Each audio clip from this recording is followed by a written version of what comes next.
I'm Dean Wheatley. I'm the city planner. I've been here about 10 years. A lot of the good things about North Liberty were already in place when I started, so it was fairly easy for me to start on the fly and maintain those things and gradually, hopefully, improve on them over time. So I'll just mention a couple that are under construction right now. We have the Forever Green Road project, and this is an example of how these projects have to come together.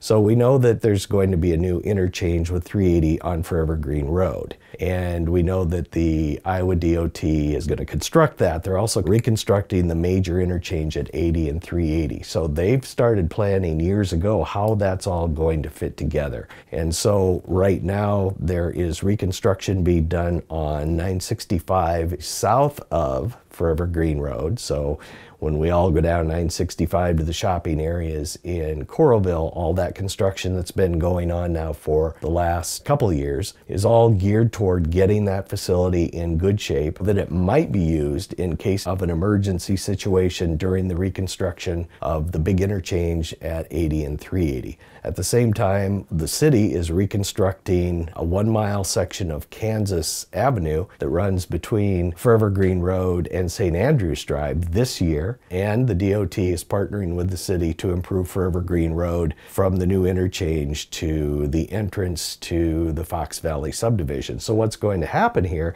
with all this coordination is, if everything works according to plan and we don't get too much more rain to slow the projects down, is that next year Forever Green Road will be open from Fox Valley over to Kansas Avenue, and Kansas Avenue will be paved. So folks in Fox Valley won't be able to get to Jones Boulevard the way they normally do now, but they will have a paved road from their subdivision across the newly paved Forever Green Road and up the newly paved Kansas Avenue. At that time, Forever Green Road will be reconstructed from that Fox Valley entrance over to Jones Boulevard. So these things all have to work together to get them done, and there are oftentimes very complicated traffic control plans that go along with the projects. Another example is recently the city approved a new elementary school on North Front Street, generally across Front Street from the South Slope Administration Building.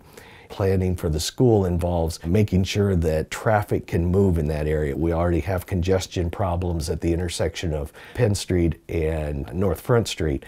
And so in conjunction with that new Grant Elementary School opening in the fall of 2019, we'll be reconstructing the intersection of Penn and Front Street with a roundabout to get that done and still get traffic where it needs to go. There's a complicated traffic plan that's just as important as the engineering of the intersection to make sure that people can still get where they need to go. There is a lot of thought given to these projects, and sometimes things don't always go right. We may get 2 solid weeks of rain every other day where the contractor can't get out there and do the work that needs to be done, but we just have to roll with those things and make them work as best we can because we can't control the weather and some other circumstances. So there's a lot of thought given to these projects, and they're all fairly meticulously planned out by both the city staff, the city engineer, sometimes outside consultants, and the contractors. So it's a long and complicated process.